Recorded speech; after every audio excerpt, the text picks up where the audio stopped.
Hello guys, good morning. Paano i-delete ang mga application na nakakonect sa ating Gmail account? Lalong-lalo na po kung hindi na po natin ginagamit ang mga application at connected pa ito sa ating Gmail para maging safe and secure po ang ating mga personal information. Punta lang tayo sa ating phone settings.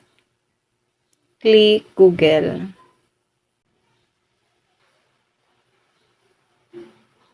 Lalabas dito guys ang ating Gmail account. Kung marami pong Gmail account na nakalagin sa inyong device, click nyo lang po itong arrow down para makita nyo po ang mga Gmail na nakalagin sa inyong device. Ngayon, click na po natin ang Manage your Google account. Click Data and Privacy.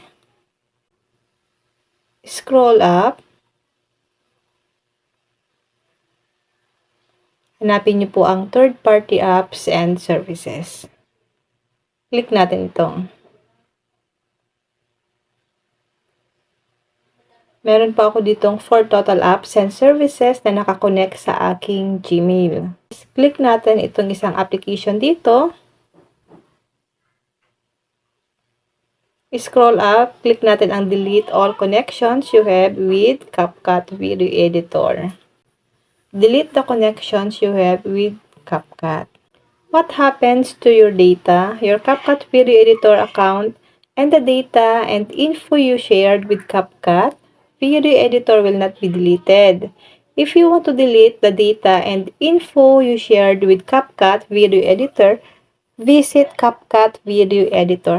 Para ma-delete ang data na ang pinang-sign in natin ay ang ating Google account, kailangan po muna natin pumunta doon sa application mismo para mag-clear data tayo. Para po ma-delete talaga tuluyan ang ating data or para po hindi na po ma-access ng isang application ang ating data bago po natin dito i-delete or bago natin dito i-confirm. Ngayon, punta muna tayo sa ating CapCut.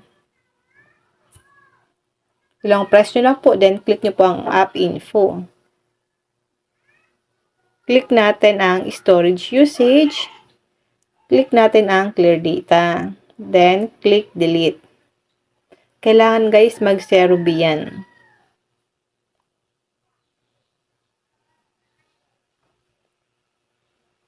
Kapag 0 B na siya guys, balik tayo doon sa ating Google. Saka natin ito guys i-confirm. You're no longer connected to CapCut Video Editor. You can connect to CapCut Video Editor again. Ayan guys. Ganun lang po mag-delete ng application na connected sa ating Google or Gmail account. Sana po may natutunan kayo sa aking video. And now, thank you for watching. God bless you all.